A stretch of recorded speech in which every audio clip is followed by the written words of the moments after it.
Hey everybody, happy Wednesday. How are y'all doing? It's your girl, the Brooke Ashley, and today we are here to discuss The Real Housewives of Beverly Hills, season 14, episode 16. And before we get into it, let me start off by saying that this was their best episode this season. In my humble opinion, this episode brought it from beginning, middle, and end. And this was an episode where everybody is getting whacked except for Garcelle.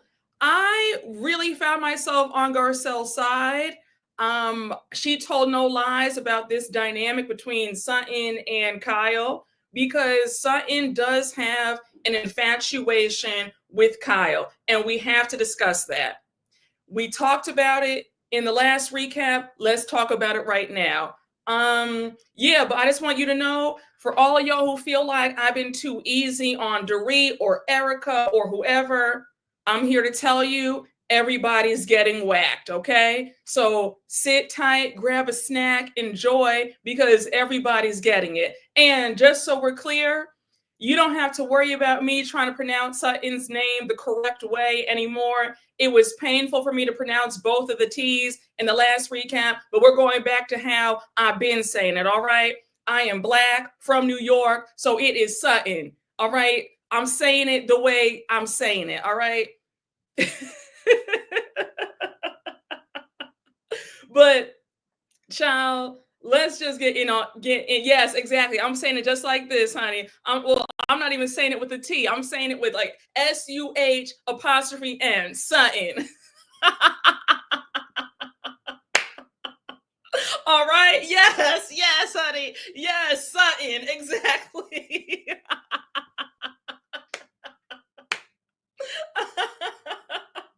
Okay, honey. I said what I said. Anyhow, child, I tried. Nobody can say that I don't listen to y'all and I don't take constructive criticism, because I told you guys in the last recap that a few of y'all got on me saying, why do you ever say her name correctly? So I tried for you, but I tried and failed. So I'm going back to being me and I'm saying it Sutton.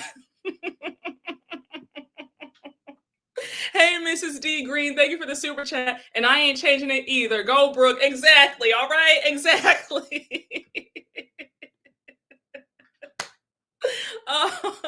Yes, honey, we see each other. So, y'all, without further ado, let's just get run on into it, because you guys already know that we don't have a minute to spare. I really appreciate y'all. We really just have a good old time laughing and being silly. Thank you guys. Thank y'all. I really appreciate y'all. Be yourself, Brooke. Thank you so much for the super chat, Nay Risque. Thank you. And yes, I'm gonna be myself. All right. I can only be me. I cannot be anybody else. I cannot say her name the correct way. Y'all getting it? Sutton. So anyhow, we start off this. Oh, okay. So we start off this episode with their first night in Saint Lucia. Now I told you guys I've been to Saint Lucia. I went years ago. Saint Lucia is stunning. If you ever go, like, you will have a good time. There's a lot to do. It's gorgeous. It's very underrated, I feel, in the Caribbean. Very underrated island, but yeah, Saint Lucia is stunning, beautiful. And this episode made me want to go back because just gorgeous. So now, so they're getting ready for their first dinner in St. Lucia. We see, everybody's getting glammed up. They're getting dressed.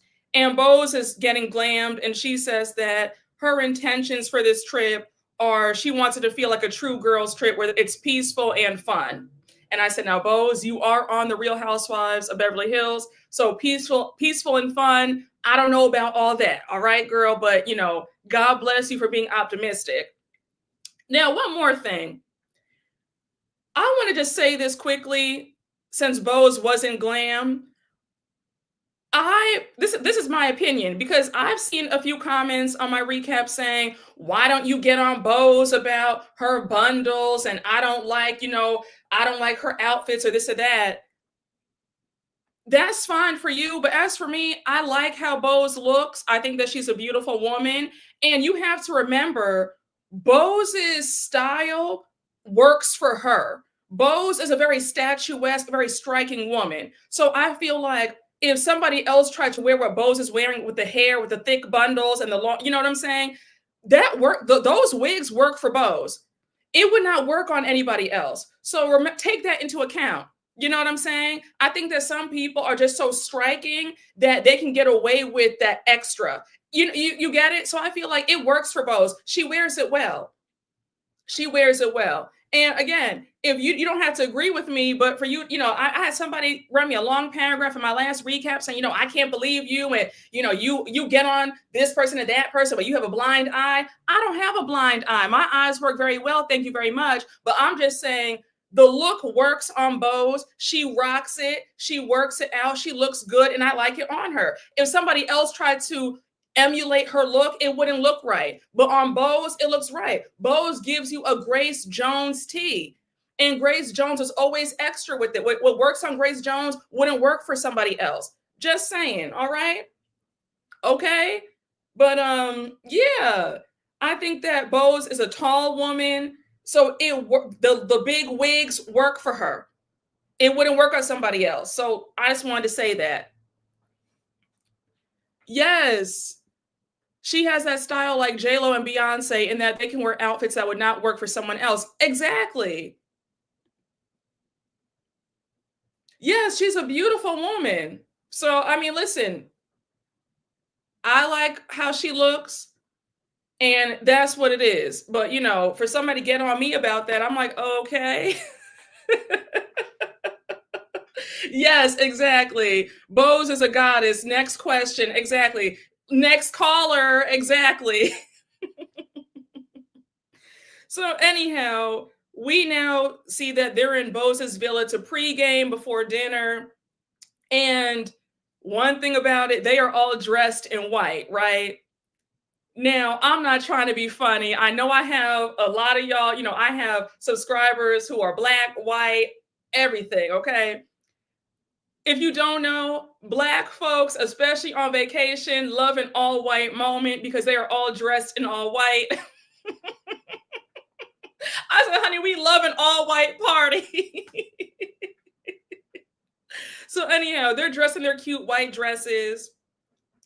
And Kyle shows up, and Bose is like, oh my gosh, you have the same dress on as Garcelle. So Garcelle is like, oh, they're pointing at each other.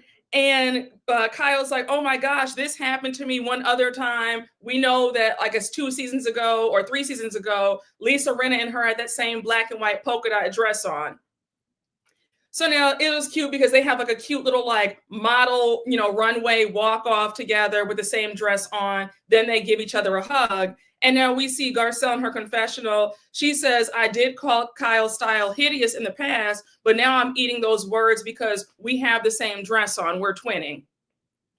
Now, Garcelle girl, I said I wouldn't whack you, and I'm not. But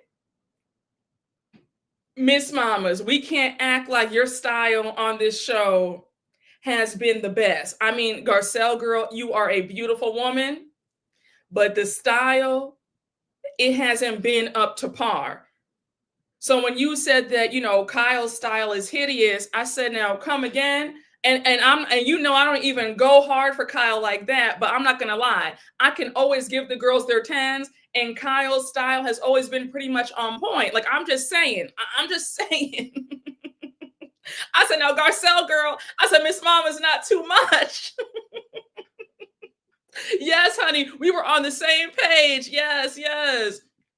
I was like, Garcelle, please. Exactly.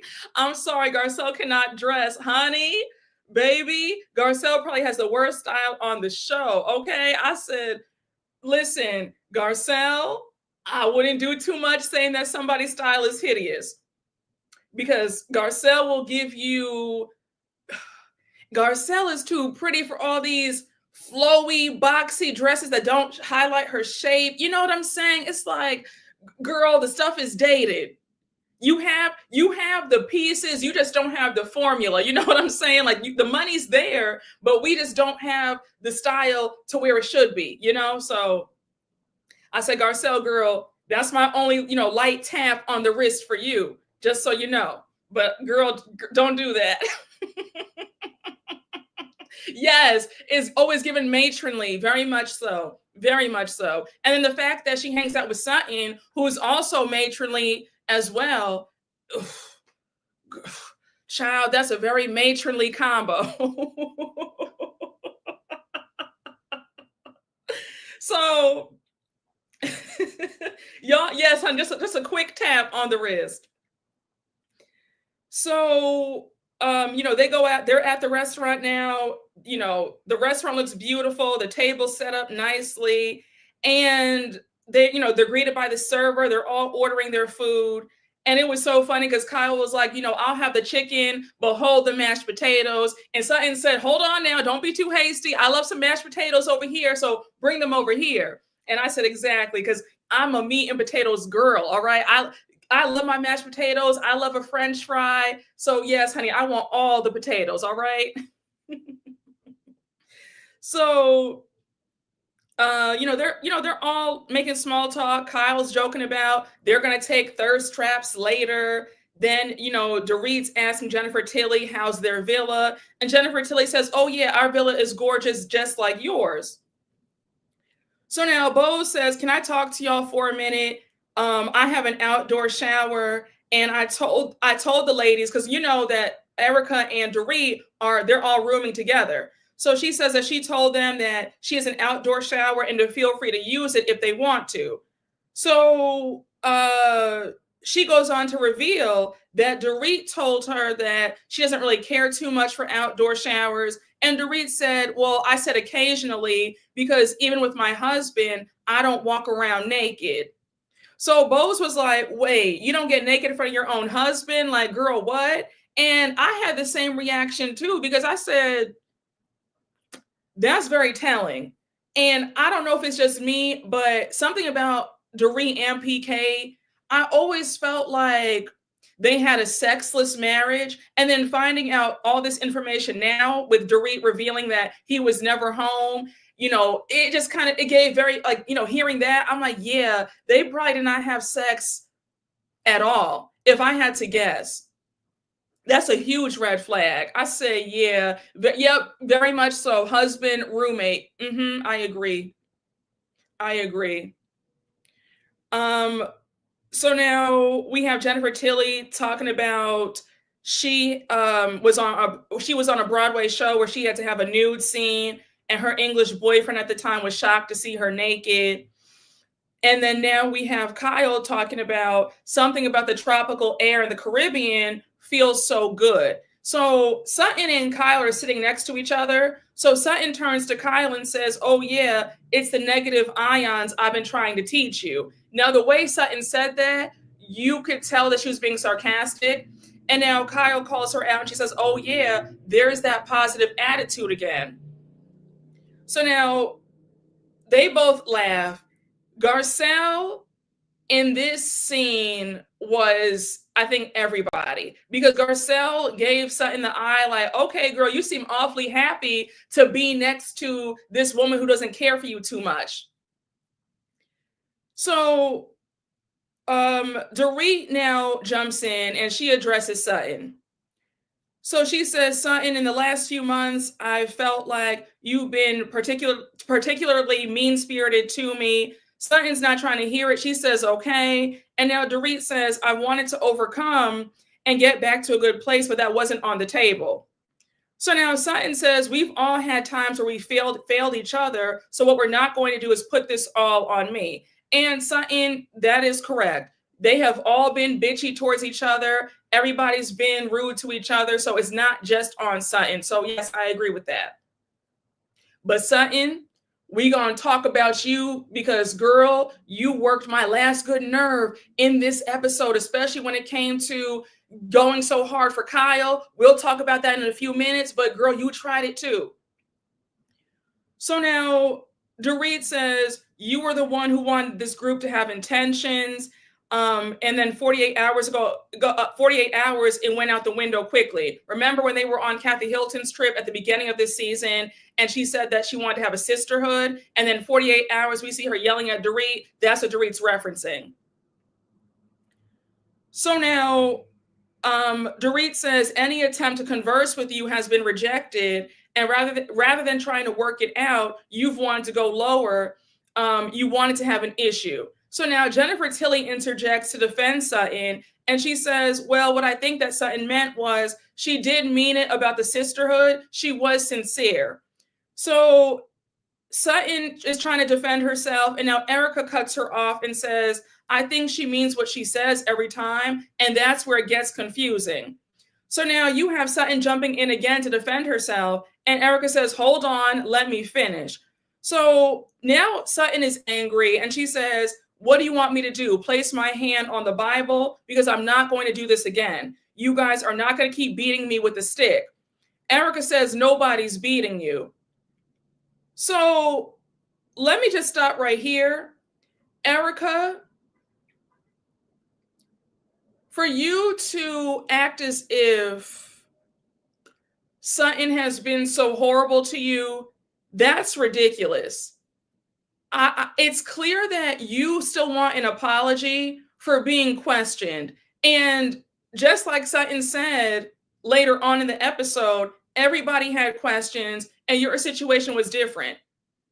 While I'm not excusing Sutton's behavior, what we're not going to do is act like Sutton has been the sole villain. And I know I've been hard on Sutton. Sutton has been aggravating me this season, but we have to be so for real. Do not act like these women did not gang up on Sutton for a good chunk of the time that she's been on the show. I'm just saying, y'all. Yep, Erika is a professional victim. Girl, get over it. I agree.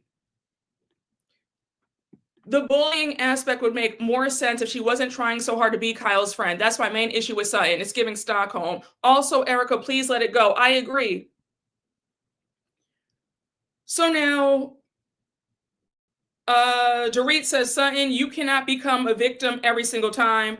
Sutton snaps at her and says, don't tell me what I can and cannot do, Dorit. So now we have Dorit saying that every time there's a chance for Sutton to take accountability, she can't do it. She makes herself a victim. She goes on to say, I'm an adult. I take accountability when I make a mistake. Now, Dorit Kemsley. Dorit, I've been liking you so far this season, but we will not sit here and say that you take ownership. You have a hard time apologizing when you're wrong. It took you 3 seasons to finally apologize to Garcelle about what happened with her son in season 11, I believe. Don't do that. Dorit, don't do that. And I have to call you right on out because I said, we will not sit up here and do this. You have a hard time. We can go down the list. You've had a hard time admitting when you're wrong.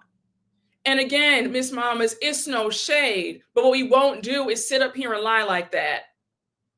When Garcelle came to you, what was that, last season, and said, when you guys said that, laughed about my son being cursed at by Erika, I never got the apology. I don't feel safe telling you anything more about my kids. You made it all about yourself. When you were on that Vegas trip with Crystal for Crystal's birthday, and then you said, oh, well, how do you think that makes us feel? It's not about how you feel, sweetheart. You were in the wrong. Again, Dorit, don't do that. I've been on your side, but don't sit up here and rewrite history. You just now started to take ownership over what you've done. Garcelle had me screaming because she says Dorit has taken ownership for all of 2 minutes. And now she's the whole guru on accountability? No, ma'am. So now Dorit says there's no point in the last few months where you wanted to rectify any of your mishaps. So Sutton says, well, I have been thinking about something I said at the Caviar Caspia party. It did not sound like myself at all. The whole wallet comment. So Sutton says, I sincerely apologize to you. It was a bad thing to say. And Erika says, yeah, it was beneath you. So Sutton says that I said it to be hurtful and I'm really sorry. Now, Sutton, here's where I'm a bit confused, right? Because on the after show and on Watch What Happens Live a few weeks ago when that episode aired, you stood 10 toes down in your comment because Andy and the viewers asked you, are you sorry? Do you regret saying that? And you just sat there talking about, well, I was mad. So I'm like, okay, is this apology sincere? Is it? Like, kudos to you for apologizing, but do you really feel bad about it? Because recently, like right now, current day, you have been kind of doubling back on, well, I did mean it and, it is what it is. I'm just saying. I'm just saying, Sutton. And I still need you to give an apology to Garcelle for season 10. When you guys both joined the show and Garcelle said, hey, how'd you get your money? Was it through marriage or family money? And you were like, I don't speak about money. That is gauche and it's tacky and it's lowbrow. Don't you ever ask me that. I want an apology. If we're going to do apologies, I need you to make sure that you apologize to Garcelle for that because I'm still not over that. Call it petty, call it whatever you want. But I just want, if we want to go into, reading about money when you swore that you didn't talk about money by any means, I'm going to need you to run that apology back to Miss Garcelle Bouvet in season 10. Thank you very much. I'm just saying. Yes, Sutton is too flip-floppy about that wallet comment. If it were me, Dorit would never get an apology. She would have to prove I was a liar. The foreclosure proves Sutton right. Yeah, and that's my thing. If you said that, like, think about it. If I'm going at it with somebody and I hit them where it hurts, if I talk about they're broke or whatever have you, if I don't like that person or if I said that and I really meant it, I'm standing 10 toes down in it. There is no apology. You know what I'm saying? Like, I'm just being for real. So for me, it's like, stand in it. And I can't really respect. That's why I can't. First of all, the read wasn't even that good. That wasn't even a clever read. A good read would have been, well, girl, that's why that foreclosure notice is on your door. You might want to check that out. Like, you know what I'm saying? Or a read about, well, I heard that you returned stuff to Louis Vuitton and Neiman Marcus. Like, give us a good read like that. Reads are supposed to be clever. And that wallet comment fell flat to me. It wasn't giving. It wasn't witty. It wasn't fun. It was very elementary. So I feel like on top of the read not being that clever, now we're flip-flopping. We feel sorry about it, but now we're saying in real time, well, I actually don't feel sorry about it. Baby, pick a side. Either stand 10 toes down like, yes, I said it, there is no apology, or you know what, I really am sorry and I shouldn't have said that. Just saying. Just saying. Hey, Cody, thank you for the super chat. I love me some Sutton, but is it me or does it seem like Sutton puts her friendship with Garcelle on the back burner while any white woman gets priority? I'm not feeling that, Sutton. We're going to talk about that in a few seconds. Don't you worry. And I'm glad that Garcelle expressed that because we all see it. Hey, Miss J, thank you for the super chat. Erika is pushing Sutton to break. Let the mouse go. Oh, yeah, absolutely. Hey, Miss J, thank you for the super chat. Dorit is the last to speak about apologies. Girl, go see the lady, okay? I said, now, girl, you lost me with that one because there has never been any ownership. I don't mind that it wasn't a read because not all people are readers. That's true. You are right. Not everybody is a reader, but I feel like you can tell that Sutton really sat down and like wrote that down. Like, you could tell that she really thought that she ate with that. And my thing is, even if you aren't a reader, if you do decide to jump in that arena and start reading, at least let it be clever. All I'm saying. So now we have, Sutton says, I said it to be hurtful and I'm really sorry. So Dorit says, well, I appreciate that. But then she goes on to say that, has there been any time since, she's thought about things because Sutton is very passive aggressive. So now you have Bose and Garcelle say, hold on, Dorit. She actually apologized to her. She actually apologized to you. So one thing about it, Dorit has a hard time giving apologies, but she also has a hard time accepting them too. And that showed that. So now, and now, Dorit, let me just get you quickly, because on Twitter I had said, I wish that you would have had this conversation one-on-one. It's your first night on vacation. Can we have a good time? Why did you feel the need to like bring the mood down by confronting Sutton? I kind of feel like when it comes to a dinner scene, let's like go off to the side and talk about that. It's not fair to ruin everybody else's dinner with your drama. Just my opinion. I feel like, girl, I feel like wait until the next day to bring this up. But you guys have only been in Saint Lucia for a total of what, 4 or 5 hours? And we have to bring the mood down with this? Like, I was annoyed. Yes, I've noticed that. Dorit always confronts in front of the group. It's very annoying. Can you guys see me? Because I heard, wait, make sure can you guys hear me? Oh, no. No, what is going on? Baby, is this Sutton? Is this Sutton trying to whack me? I'm sorry, y'all. No, my Wi-Fi is good, has a strong signal. Does yours? Are we good? You can hear me? Can you see me? Child, I'm having a time.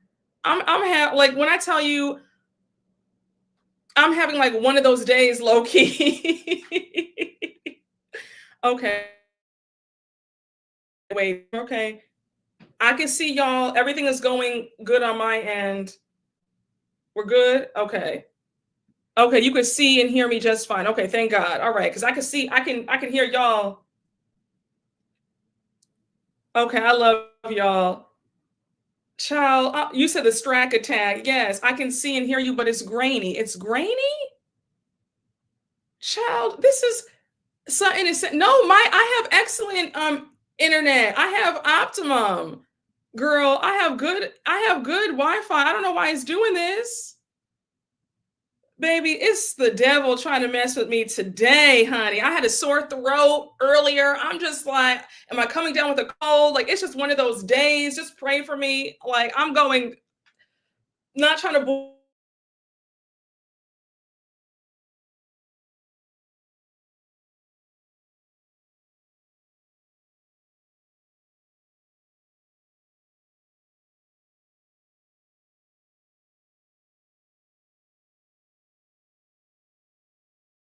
do. I need a vacation. Can y'all see me now? Are we good? Is YouTube. Listen, because my Wi-Fi shows I have all 4 bars. Like my bars are good, so I shouldn't have any issues. I'm frozen. What? We're good? We're back? We're good? Okay, all right. Child, devil, I rebuke you. You will not do this to me today. Okay, we're good. Thank you. I said, listen, honey, someone is out to just get me today. Because no, I woke up with a scratchy throat. I was like, am I getting a cold? Like, I took some medicine. I'm like, what is going on? Okay. Not today, Satan. All right, let's get back on track. Thank you all. Honey, I paid my Wi-Fi bill. I paid it last week. We are good. Okay. You said we rebuke you, Sutton. Yes.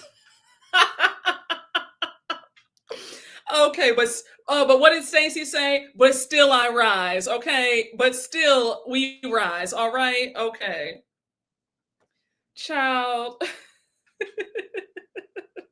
Okay, your YouTube app just crashed. Okay, so it's not me, it's YouTube, because my Wi-Fi bill is paid and my Wi-Fi bars are good.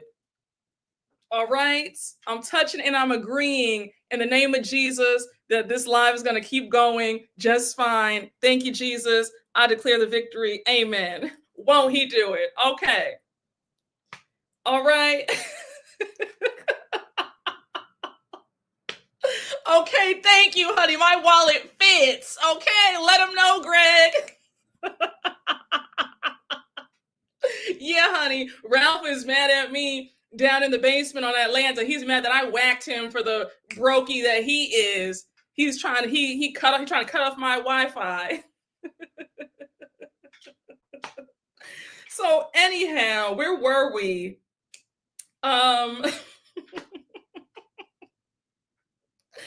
Okay.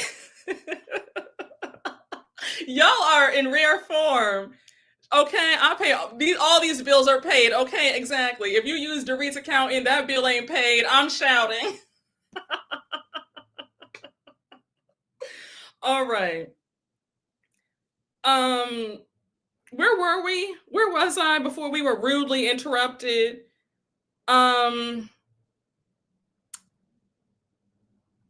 Garcelle and Bose call Dorit out for not accepting Sutton's apology, right? So Dorit says, I said thank you. And now we have Erika saying that Dorit's not going to think that Sutton's apology is genuine, and I don't blame her because Sutton does a lot of things, and we as a group are left wondering which was true or which was true, the low blow or the apology. Now, Erika, you don't have any room to stand on, any leg to stand on. Is that the expression? But I think that Erika is full of it because Erika spent 2.5 seasons calling Sutton everything but a child of God. She said that she called her a see you next Tuesday every chance she got. She, threatened Sutton. So for her to feel like, well, who's the real Sutton? Well, girl, who's the real you? You were no walk, in the park. You were no walk on the beach. You were horrible. I'm just, listen, Erika is allowed to feel how she wants to feel. But what you're not going to do is rewrite history and act like you were so lovely and such an angel when you were not. I also feel like Erika is somebody where you can never question her. I think that is the basis of all this hate and animosity and resentment that she has towards Sutton and Garcelle. Because my thing is this, if anybody else were going through a legal problem the way Erika was, Erika would have been all over them.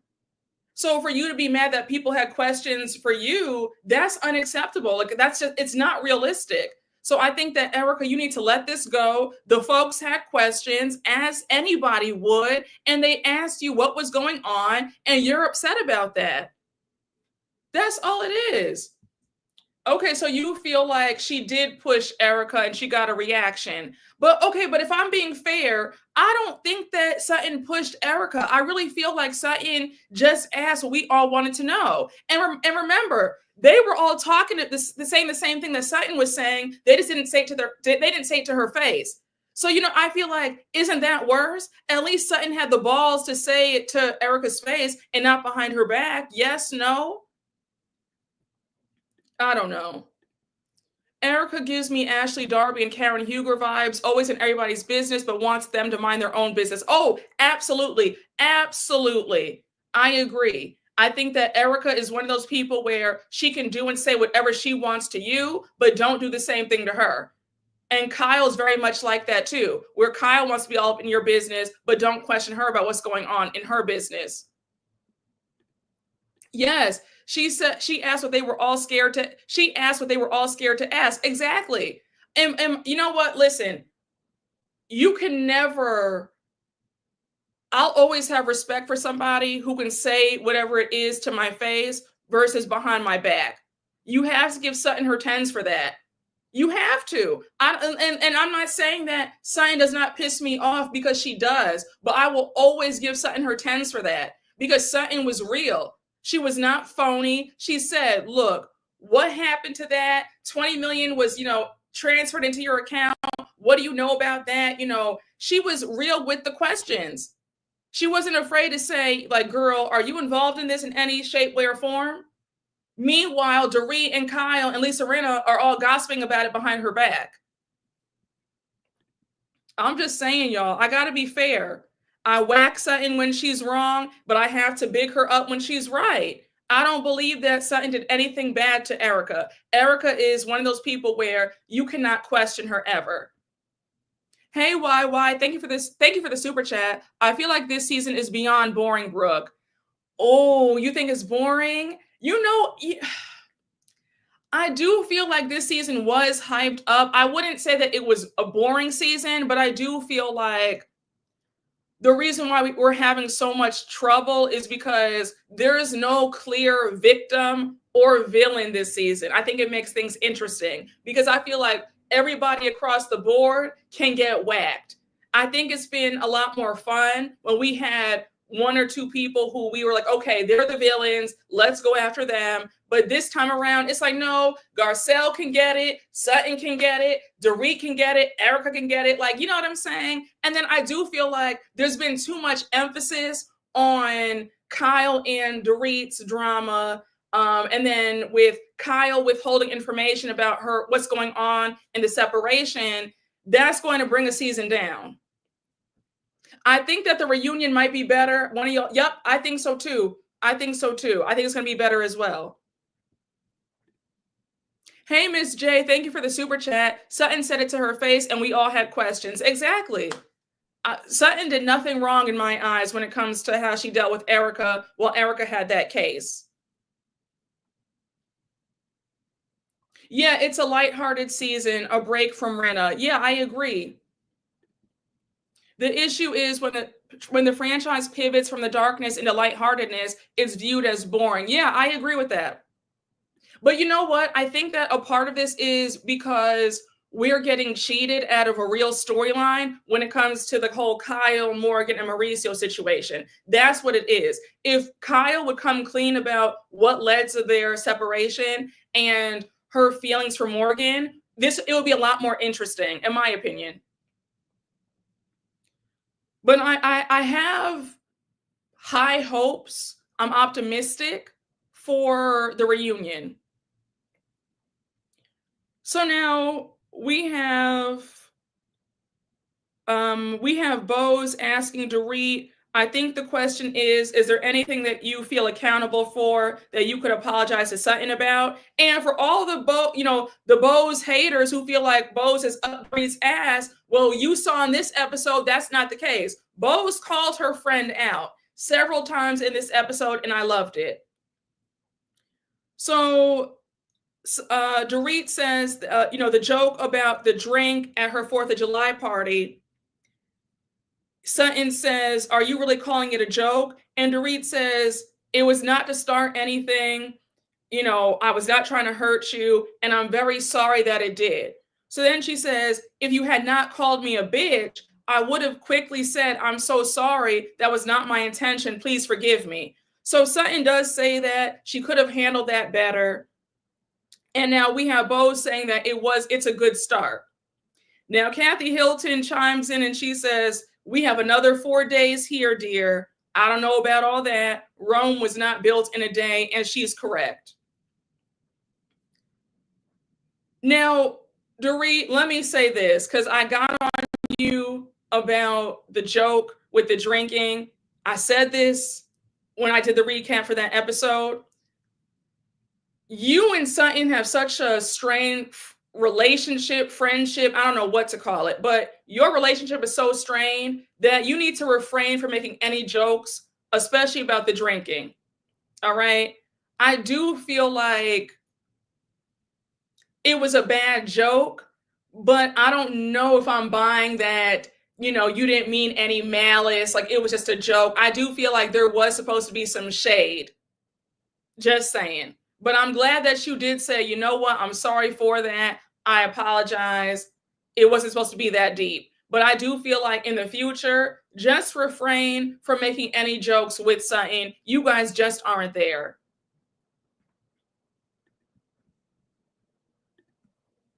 Hey, Oriole Thompson, thank you for the super chat. If we don't get answers about Kyle and Morgan at the reunion, I will not watch after this season. I don't blame you. Well, I told you guys that allegedly there is a blind item going around that at the reunion, Kyle walked off the set allegedly 2 times because I think Garcelle and a few other ladies call her out about Mauricio's alleged cheating throughout their marriage.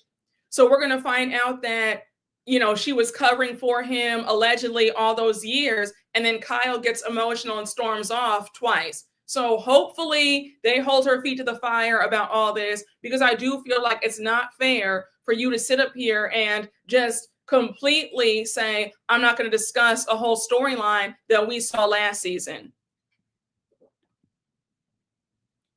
Yes, I agree. Dorit, own your shade. Yep, I agree. Sutton and Dorit are not friends, so definitely should refrain moving forward. Yeah, I agree. So now Bo says that she understands and she feels like they're making progress. Then we have Kyle jump in and she says, by the way, Bose, I was so happy when you came over the other day. And now Bo says, from that moment, I said, whatever I have to do to help Kyle, I'll do it. And she says, God answered her prayer. So we find out that the other day, I think it was last week, Bose was at Soho House with a friend, and Mauricio and his new girlfriend were sitting right next to her. So she says, so you saw how Kyle's face was tight. So Kyle's like, a girl, like, not his girl, a girl. I said, baby, it doesn't matter if it's another girl, a random girl, that girl, this girl. It's a girl who's not you. So at the end of the day, baby, he's with somebody else. So you can feel how you want to feel, but the facts remain. He's with a different girl, and that girl is not you. So now Garcelle says first Greece, and now he's in Malibu. It does not sound like a random girl. It sounds like this is his girl. So Bo says that she texted Kyle, like, girl, what's going on? And so Kyle says, yeah, Bo sent me a 3.5-minute voice note. So Bose plays the voice note, and she's like, that girl is not even cute. If you're going to do that, at least get a cute girl. So then you have Bose talking about she was there the entire time, dreaming about pushing him in the water. And then she says, Kyle, let me know what you want to do, because I have no problem running up on a man. Now, Bose, girl, I love how you are there for the girls, but you don't need to do Kyle's bidding. And also, sis, you don't need to be running up on any man, okay? I was like, Bose, you need to be focused on Keely and what he has going on. All right? It's no shade, but yeah, I say I don't want to hear about women running up on men. Please, y'all. It is desperate. Don't run up on a man. Do not run up on a man. If a man does not want you, let him go and you move on to somebody else. Bow out gracefully. Don't be running up behind a man. Stop trying to bust somebody's tires, windows out, or slash somebody's tires. It just makes you look desperate, and it makes you look like a weirdo. Nobody's affected but you. The guy is getting satisfaction at the fact that you and your friends are going through great lengths to get his attention. It's not a good look. And I said, again, Bose, don't be talking about running up on a man. Okay? Yeah, you said Bose couldn't be me, especially for Kyle. Yeah, I'm like, and Kyle wouldn't do that for you. So all right. Yeah, just leave. So anyhow, Kathy says, that's a girlfriend. She's happy to hear that Bose is such a girl's girl. So Garcelle says, Kyle, I want you to know we all have your back. We all want to fight for you. But I have to be completely honest. What's confusing for me is I feel like we tiptoe around you and Morgan. Immediately, Kyle is pissed because she said she will not be saying Morgan's name on the show. Now, Kyle, on the after show, you made a comment that did not sit right with me when you said, here I am thinking that me and Garcelle are getting closer, and then she does that. And then you go on to say that Garcelle asked you to not speak about her kids this season, about, her oldest son, Oliver, this season. And I said, what we won't do is sit up here and compare apples to oranges. You cannot compare a consensual relationship between two adults with somebody saying, I don't want to speak about my child and their drug issues. That's different because the kids aren't on the show. So for you to say, well, we don't talk about Sutton's kids, well, that's because there's like a gag order that Sutton can't talk about the kids, or at least if they were underage, she couldn't talk about them. But for you to sit up there and talk about, oh yeah, we can't talk about that. Well, those are their kids. Yes, the kids are adults, but I feel like it's still different because one, you teased the whole storyline all last season. Do not sit up here and act like we did not see what we saw all last year. You were out with Morgan 24/7. We saw you on TV get matching tattoos.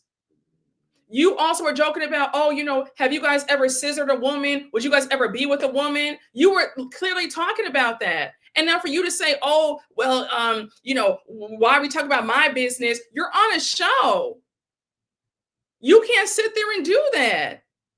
It is so aggravating. And let's not forget, this is the same woman who tried to out Denise Richards. You can't sit, I'm just in shock that you want to be really tight-lipped about your lesbian bi-curious moment, but yet you tried to out Denise Richards about a threesome that she said she did not have. I don't have any respect for Kyle. It's not right. The double standards are glaring. And you owe Denise an apology, quiet as it's kept, because you don't do that. And then I saw something about how Morgan hasn't come out yet, or I guess Morgan hasn't said anything about her sexuality. But my thing is, all right, that's fine. But for you to say, well, that's not right for anybody to out somebody and try to out me. It's like, but Kyle, you did that to somebody else. You tried to out Denise Richards. So what are we talking about?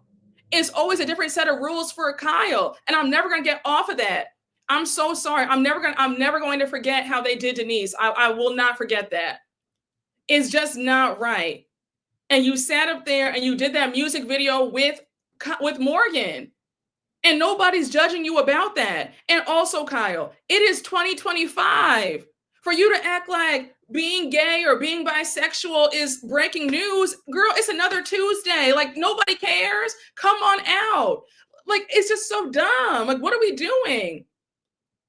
You want to bring this to the forefront, but then you want to get mad at us because we have questions. You low-key blame the audience in the first episode saying that we tried to out you. Girl, nobody tried to out you. You low-key you outed yourself.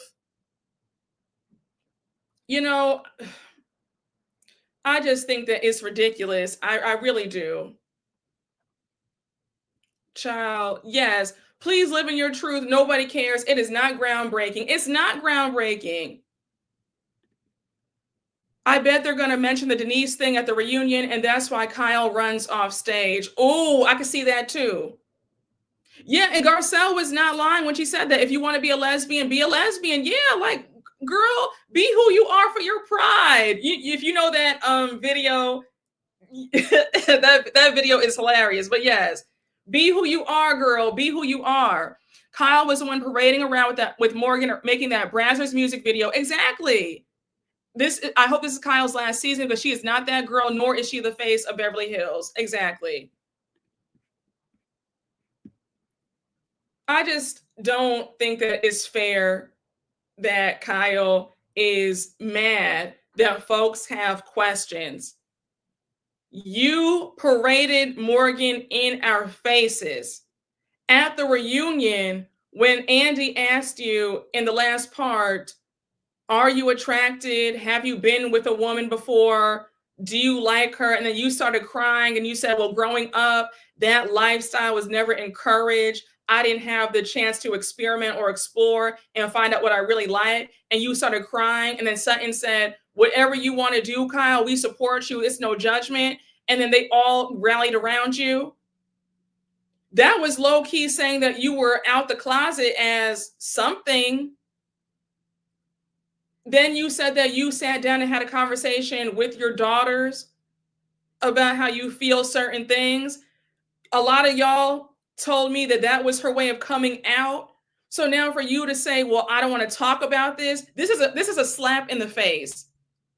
And I'm very surprised that production has not said, you know what, Kyle, it's time for you to go. Because had this been anybody else, if anybody else were exploring their sexuality and then they pulled a stunt like this, they would be off the show. I don't know why Kyle gets a pass for this. It's annoying. Hey, Truth is Trouble. Thank you for the super chat. Vile, Kyle, Perito, and Scamrica need to go. They are so exhausting. Well, Kyle definitely needs to go. Kyle needs to go like yesterday. I am sick of it. Yes, she did gaslight us. Absolutely. It really is giving internalized homophobia, and this Kyle needs to see the lady and maybe even an ocean of ladies. I'm screaming. So now we have Erika throwing shade, and she says Erika says, Garcelle wants information on Kyle's private life, but we know nothing about Garcelle's private life. Who was Garcelle sleeping with? I know she had a roster back in the 90s and it was good, but maybe she peaked. So Erika, I've been waiting all day. I have been waiting. This is why I took my Dayquil earlier, so I could read you without a scratchy throat. Don't you ever, I know we might joke about Garcelle and the frumpy fashions now, but don't ever get it twisted. Garcelle was that girl. Okay, like don't ever get beside yourself. Ever. We knew about Garcelle Bouvet before we even knew about you. We only found out about you because of Housewives when you joined this show in season 6. Don't you ever for a minute think that you can disrespect a legend in the game. Garcelle's been in the entertainment in Hollywood for what, over 30 years? The audacity for you to even fix your lips and act like you're even on her level. No, ma'am. I said, girl, this is what I mean. You girls get beside yourselves. Because I understand that, we do a little, cute light shade, a cute jokey joke, but don't ever get it twisted. Garcelle had the game on lock. And Miss Mamas, for you to say that about who was Garcelle sleeping with, who are you sleeping with? I know last season you tried to act like you had this roster of men. You have a roster that we've never seen before. Stop lying. And the way you act so sour, I know you're not getting it on the regular. Because if you were, your disposition would be a lot different. And I'm not trying to be funny, but when you were acting last season, like, oh yeah, I have this, I have a roster and, I'm getting digged down all the time. No, you're not. Because if you were, baby, we would know it. We'd be able to see it. Okay. And for you to act like, girl, where's your man at?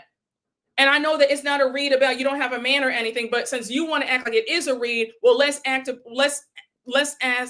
the audience, where's your person at? No, don't do that. Don't do that. Garcelle Bouvet, I don't know if you are, I don't know what your race is, but in the Black community, Garcelle is a legend. She's been in the game for 3 decades. All right. Like her resume is very long. So we're not going to disrespect somebody. Just because these women join the Housewives, don't sit up here and act like they did not do anything before the Housewives. Garcelle's resume is very long. We're not going to sit up here and play this. We're not going to do this. I know a lot of white viewers who watch Beverly Hills might not know about Garcelle, but Garcelle is very much, her resume is stacked. And you don't have to like Garcelle, but don't sit up here and play her. Like, don't play her. Please don't. Please don't. We're not going to sit up here and do that. Don't. I know we have a little laugh sometimes, but we will not sit up here and act like Garcelle does not have an extensive resume. Okay? And also, Erika, the man that you were with for the last 27 years, I'm sure you had to have several drinks before you even slept with that man, because Tom wasn't cute. When they showed the pictures of what he looked like when you were young, when he first got with you, when he was like 59 and you were 26, 27, he was funny looking then and got worse as time went on. So girl, not too much, because you spent 27 years. You had the money all right, and then you didn't even really have that, because the whole time this man is a scammer. So it's like, girl, you're left holding the bag. What did you really get? All you got was a lawsuit and going out sad because this man was a fraud the entire time. You didn't get looks with there. There was no physical attraction. He was talking to you crazy half the damn time. He had the nerve to be cheating on you. So what did you get? Garcelle had her fill. She had a good time with some very handsome men in Hollywood.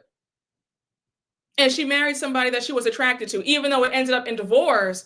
At least she could say that she was in love with him at one point. You can't ever say that you were in love with that man. You were with that man due to survival. So again, girl, oops, let's talk about it. She got worms and debt. Exactly. All right. All right. I just said, you don't have to like Garcelle, but if we're going to try to read about her career, you can hit, Google is very much free. So the Black community knows Garcelle has been in the game a long time. Put some respect on her name. All right. Don't get it twisted. This is not her first gig. I know a lot of y'all might not have known who Garcelle was, but for us, we been knew Garcelle. Garcelle's been it.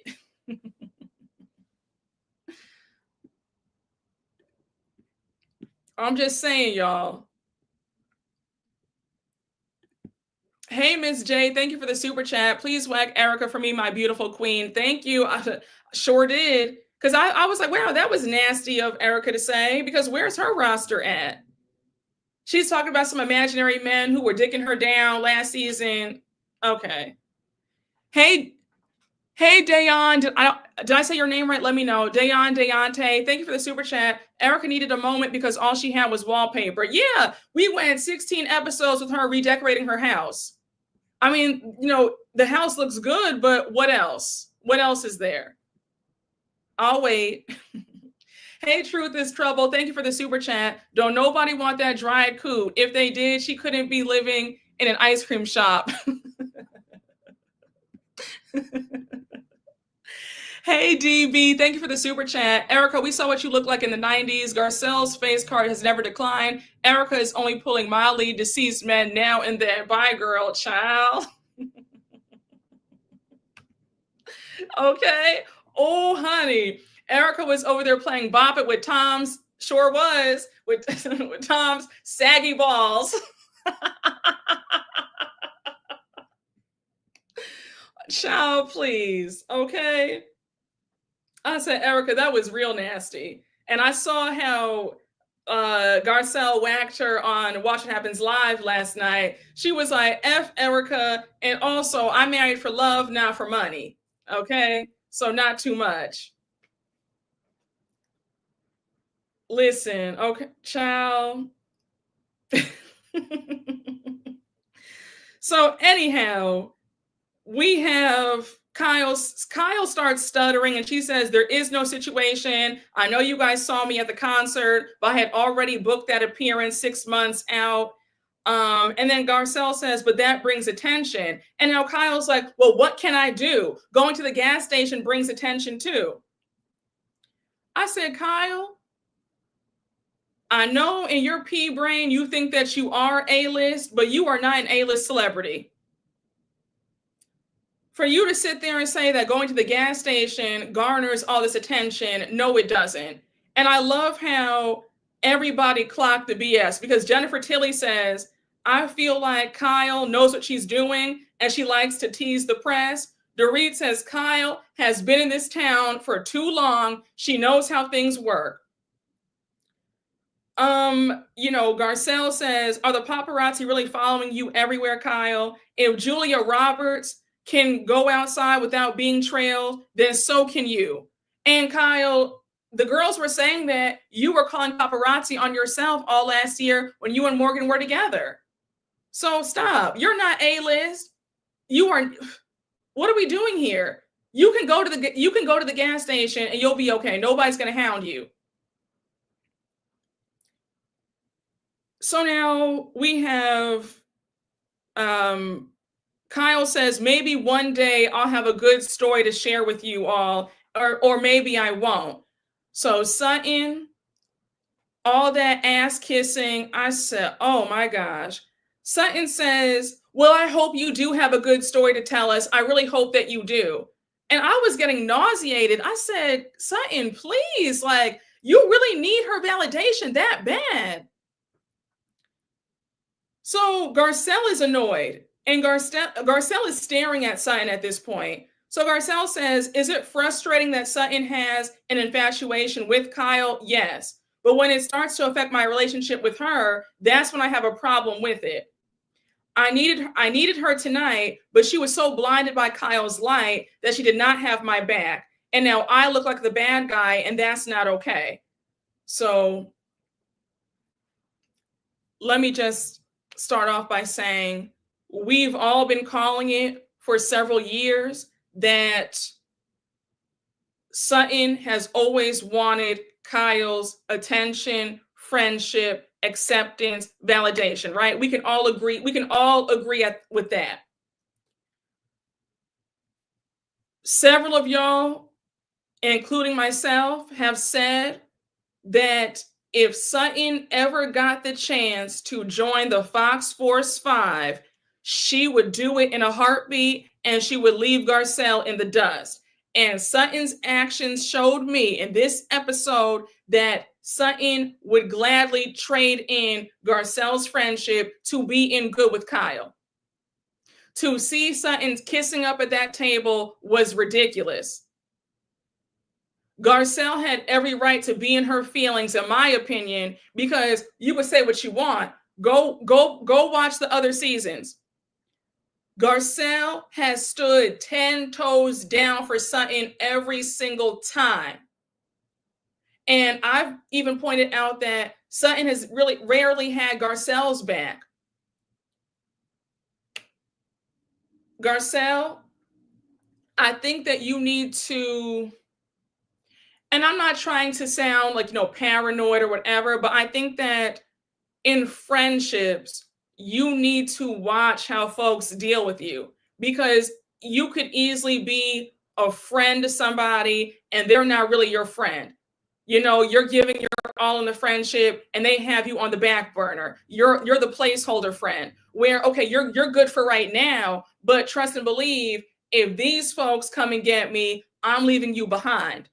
And I get that impression. And I'm not trying to discount the 6 years that Sutton and Garcelle have gotten to know each other. I'm not saying that they aren't friends. What I am saying, in these situations, you should always have one good eye open, that at any time, this person could leave me hanging because they value this person's attention more than they value our friendship.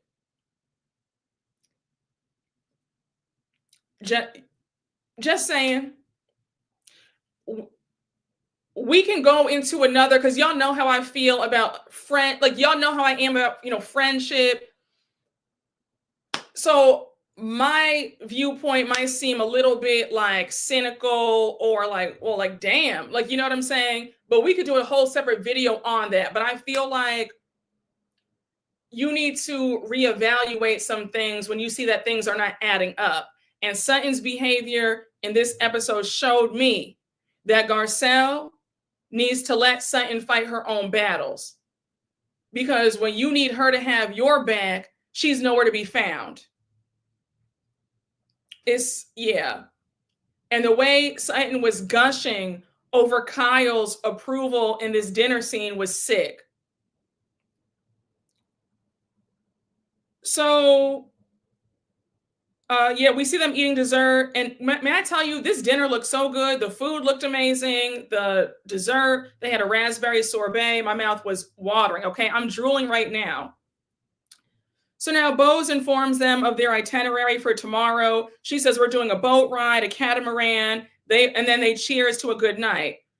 We have Kathy asking, what time is that? And she says about 9 a.m. And then Kathy says, well, that means 10 for me. And I said, Kathy, this is not your trip. This is Bose's trip. Either get on board and wake up at the appropriate time, or stay put in the villa. Nobody has time to accommodate your diva behavior. Either get on board, either get right or get left. So now they're all back in their villa. Oh, now they're all back in their villas. And was anybody else annoyed when we see Kathy in her room and she calls up her brand manager and then she's like, oh, hold on for a minute. I have to change my clothes. And we see her changing. Then she's in the bathroom, taking some medicine or taking some vitamins. She's washing off her face and her brand manager is still on the phone. And she's like, hello, Kathy, are you there? And I felt like that just felt so staged to me. Like Kathy just wants to have this ditzy moment so bad. And it's not funny. It's just showing how rude and entitled she is. I'm like, girl, this is not, you think that you're so witty and that you're just so like, oh my, I'm just so goofy. Like I'm just so silly and you're not. We don't care to see this anymore. Like the jig is up. The joke's not funny. It's run stale. You're trying to get blood out of a turnip with that whole silly joke about, who's hunky dory. You're still trying to live off of that. We've moved on. We see it for what it is. It was cute at first, but now it's not funny because now it's forced. And now we're seeing that, no, you really are moving like an entitled Karen, and we're not liking it anymore. Just stop. But yeah, that was just so silly to me. So now we have Bose, Erika, and Dorit in their villa. They're sitting down on the couch chatting. And in this season, when Bose had her hair all the way like down, I mean, I just loved it. Bose was giving us like Black Rapunzel on the couch. I was here for all of it. So they're talking about the dinner. Dorit says that she understands the intention tonight. And mind you, Erika is taking out her extensions while Dorit is talking. Bose had me screaming. She was like, can I say this is the second time in my life where I've seen a white woman take out her tracks? Because the first time Kathy did it at Sutton's party in the first episode. So now Dorit says that, remember when Sutton came to us about sisterhood and how hypocritical she was being? Do you remember that? And Bo says, yes, I do remember. But what I saw was she said she was sorry and then you railroaded her. So again, for all the folks who think that Bo's just is up Dorit's ass, we can all stop with that because it's not true. Bose has no issue calling out her friend in a very polite and sweet way. I will say that Bose knows how to say, look, babe, I'm still your friend, but you did do this. And in a very gentle way. I think that that's what's missing. Her tone is still loving. So Dorit says, Bose wants to believe the best in people, and I love that about her. But unfortunately, I know Sutton, and Sutton is not sorry for that wallet comment. She's only sorry because of the way it made her look to the other women, and she's trying to save face. Now, Dorit, let me just give you your 10s. You ate that one little thing, because the way that Sutton is going back and forth right now in real time about what she said to you about the whole wallet thing, it shows that that apology was not sincere. And also, I also believe that had the women laughed at her comment, she would not have apologized to you. She wants their approval badly because Kyle was really disappointed in that comment. And Kyle was like, that is so embarrassing. Why would she say that? And we know that Sutton wants her friendship badly. So I think that, like you said, she's only apologizing because of how bad it sounded and because the other women were not on board. Had they been on board with the joke, she would not be apologizing to you. So I will give you that. So Dorit says that she's been sitting on this for 3 weeks with all the stuff that Sutton has slung at her. And now Bose calls her out again and says, but Dorit, when you finally get the apology, you don't acknowledge that. You don't acknowledge that. So Dorit says, I did. So Bose says, no, Dorit, you did not. You just kept going back. So now Bose says that Dorit has an issue with giving apologies and accepting apologies, and she's noticing that.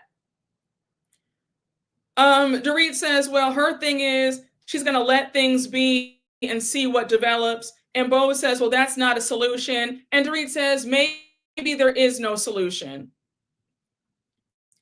So now we cut to Garcelle, Sutton, and Jennifer Tilly's villa, and they're talking about the dinner as well. So Sutton says that she's not apologizing again, and Garcelle says, yeah, you shouldn't. So now Sutton says, I appreciated that Kyle did step up for me tonight in defense of me. So Sutton says that Kyle stepping up for her shows that they're friends, and now everybody knows that they are friends. Sutton, I just want to ask, at your age, right? You're in your 50s, correct? You and Kyle are like same age, you're 53 or whatever. At your age, you don't think that it might be time to get a therapist and unpack why you need other people's validation? Because it's troubling that at your age, you are still so consumed by the popular girl liking you.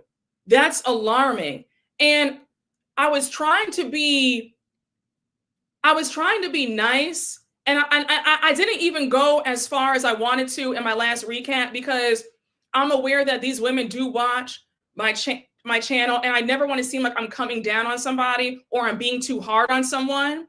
But if we're being really honest, can we just talk real talk for a minute? The reason why Kyle will never see it for Sutton, and I know I'm not going crazy, I'm not being mean either when I say this, just hear me out. Kyle does not think that Sutton is cool. And I cut that out of my last recap because I felt like, is that being too mean? Am I being too harsh? But I just have to call it like it is. Kyle does not view Sutton as cool. That's just period, point blank, the bottom line. That's the real reason why she will never see it for Sutton. And Sutton is going around and around the mulberry bush about why Kyle doesn't defend her or why doesn't she like me. It's because there's a coolness factor that Sutton lacks. And we can all be honest, and I'm not being mean. That's no shade. But am I telling the truth? Okay, you said, okay, it's the truth. Yes, okay, so we see each other. And I feel like if Sutton could just, if she could just accept that and move on, like, and also here's another thing. You should not want to convince somebody to like you. If you have to convince somebody to like you, they're not for you. You're not going to be everybody's cup of tea, and that's okay. I'll be damned if I am begging somebody to want me. I don't want anything or anybody that I had to beg for. And the way I always talk about desperation is dangerous. You should not be begging anybody for friendship, love. If they don't want you, let them go. Bless them. Those are not your people, and that's okay. People are allowed to not like you, not want you. They're not allowed to harm you or violate you, but they are allowed to not like you. They're allowed to not desire you. They're allowed to not want to be your friend, and that is okay. Those are not your people. The fact that Sutton keeps begging Kyle, it's breaking my heart. Because Sutton is good and grown. You're in your 50s and you are still not at peace inside. You want this woman to like you so much, and she's never going to see it. Like, if I'm lying, let me know in the chat. But I'm just like, no, okay, I get that. Crazy thing is, Kyle isn't cool either. I get that. But just hear me out. Sutton's personality, right? It can be very awkward, and that's not shade. Everybody is different, and there are different definitions of cool. But Kyle has been in, she's born and raised in LA. She was born and raised in Beverly Hills or Bel Air. She's been around a lot of celebrities. There is a bit of a coolness to Kyle, right? The people that she hangs around are cool. They are considered cool. Sutton does not fit that. And that's, I'm not saying that to be mean. It's just the truth. Sutton does not fit that aesthetic.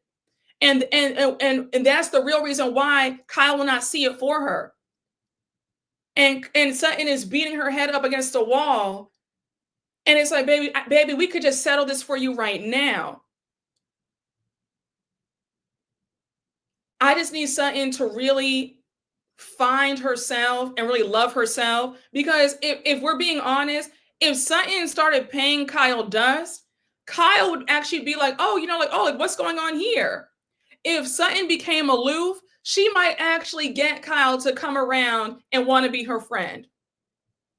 If she played reverse psychology, she could actually have her way. But people do not like desperation. Desperation repels people.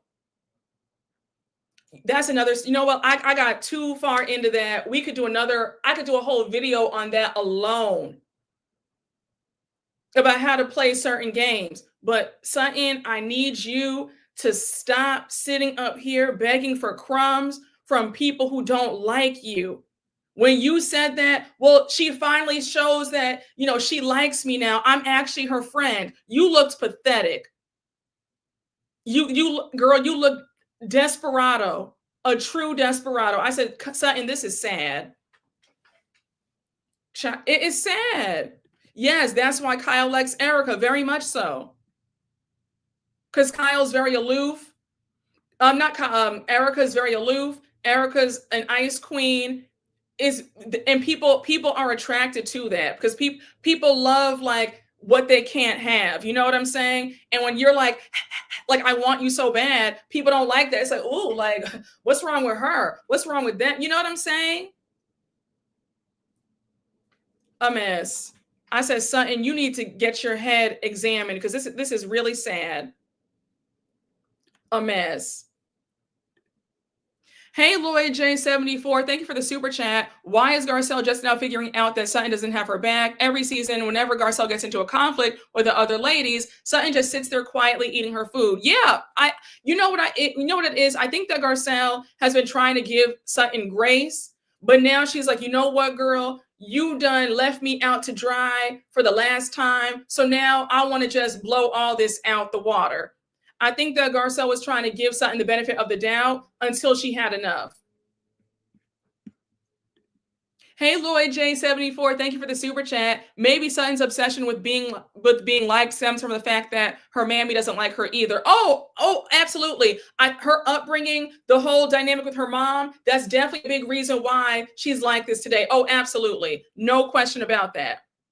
No question about that. I think that Sutton needs to go and see the lady, go and unpack this, because to get to that age, to get to that age and you're still wrapped up like you're in high school, that's sad. And 53, 54, she should be so carefree, like, I don't give a damn who likes me or not. And she's 53, 54, crying about somebody not liking her. Like that there's something wrong. Like, I need Sutton to go and talk to somebody, unpack this, live your life, girl, live your best life. You cannot live your best life shackled into wanting to be in the in crowd. It's very tragic. Yeah, it's just, yes, her mama did a number on her. I agree. Yeah, 52 years old, crying over being someone's friend. Yeah, it's sad. It's very sad. So now, Sutton says, oh no, Garcelle says, well, I want to go back to when Kyle said, if there's anything to tell you, I will tell you. So do we say okay and leave it alone? And now Sutton says, well, it's a bit unfair to say that we want to know everything right now. You have to tell us. And Garcelle calls her out and says, but Sutton, you're the same person who called Kyle out for hiding her life all last year. Production played those tapes back, and we see how Sutton addressed she wasn't wearing her ring. She's working out all the time, hanging out with Morgan. She's addressing all the rumors. Like, Sutton was on Kyle's behind last season. So this complete 180, it's like, wait, where's this coming from? So Garcelle says, Sutton, when it comes to Kyle, you have a blindfold on And Sutton says, that's not true. I asked a lot of questions last year because there were a lot of changes in her life that seemed dramatic. Then she says that she listened to Kyle. So then she says, what do you want from me? So Garcelle is annoyed and she says, you know what, girl, if you want to play this game, I'm going to bed. I'm done. Now, Garcelle, this is like the third time you've tripped. Garcelle trips while going to her room. I said, girl, what's happening? You tripped at Dorit's house, you tripped somewhere else, and now you're tripping now in the villa. So, Sutton is being really dismissive, and Sutton says, well, you did the same thing last year.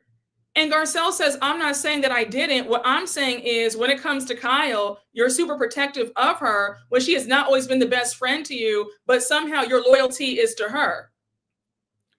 Sutton denies it. Garcelle is irritated. And then she says, you know what? I'm going to bed. Good night. We cut to Garcelle's confessional and she says, Sutton and I have spoken about this, about Morgan and Kyle numerous times. Now, all of a sudden, she's taken a different stance. I've had Sutton's back so many times, but tonight she left me out to dry. I see you. I was here for Garcelle. I was here for Garcelle calling it out, because Sutton, you cannot deny that Garcelle has had your back numerous times, and for you to sit up there and act like Garcelle's in the wrong, no, ma'am. And imagine doing all of this for somebody who doesn't like you, to lose your self-respect and your dignity. I'm sorry, Sutton, but you look crazy. You look crazy. You're not getting a medal. You're not getting a trophy. You're not even getting Kyle's friendship. So what is this all for? I would have been over it too. I would say, you know what? So I would have given Sutton my ass to kiss too. So I saw people saying that they were surprised at this, but I'm not really surprised because, and think about in real life, if you're friends with somebody who sees you as a placeholder friend, stuff like this happens. It's never going to be a reciprocal friendship when you are in a friendship with somebody who really wants to be friends with somebody else, or they view someone else's friendship as better or higher than your friendship, right? If you're in that dynamic, you can never be surprised when that person does not have your back. So I feel like I'm surprised it took this long for the cracks to show, but I'm not surprised. This was bound to happen. The writings were always on the wall that Sutton and Garcelle were going to face these challenges because of Sutton's insecurity and her low self-worth and her chasing behind Kyle.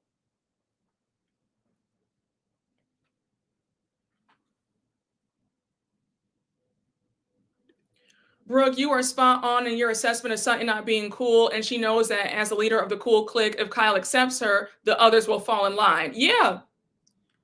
And I held off on saying that in my last recap, but I had to say it now. I said, you know what? It's either now or never. But that plays a huge role into why Kyle does not see it for Sutton. Because Sutton, yes, has the money to be in the group, but because Kyle does not perceive her as cool, that's the obstacle in Sutton's entry into the group. Just saying. But I think that you betray yourself, you break your own heart when you chase behind folks who don't want you. I pray this often. I always say, God, I don't want anything that doesn't want me. I don't want to desire anyone who doesn't want me. I don't want an opportunity and the opportunity does not want me. I don't want to be involved in anything or with anybody that does not want me.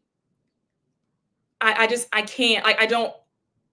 Absolutely no. Like absolutely not. I don't want anything that does not want me. Okay. That's where a lot of this desperation stems from. People are chasing folks who don't want them, and it's okay for somebody to not want you. I hope I can set somebody free right now. Because somebody doesn't want you, it does not mean anything is wrong with you. You got to stop looking at rejection as there's something wrong with me. That doesn't mean that. People are allowed to choose something else or somebody else. It doesn't mean that there's something wrong with you. You know what I'm saying? Like your worth is not determined by somebody's opinion of you. That's like on YouTube. There are people who are like, oh, I don't like Brooke. I don't like her content. I don't like, and that's fine. I'm not for everybody, but everybody's not for me. I don't want hate watchers watching me or subscribe to me. So it's with anything in life. So because somebody does not like my content or the way I deliver stuff, right? Does that mean that I'm a bad content creator? No, it just means that they don't like me, and that's okay. I'm not for them, and they're also not for me. But you can't take things personal. It's going to have you in a chokehold. I would look crazy if I was trying to appeal to everybody. I'm not for everybody, and that's all right. And I think that, if people could just get that through their head, we'd have a lot. There'd be less jealousy. There'd be less desperation. There'd just be a lot less nonsense because people would be more rooted in themselves. Or, listen, I don't mean to be so preachy today, but I just had to get that off of my chest. That was sitting right here. Okay. But, yeah, Sutton, it's real deep with Sutton with this whole thing with her and Kyle.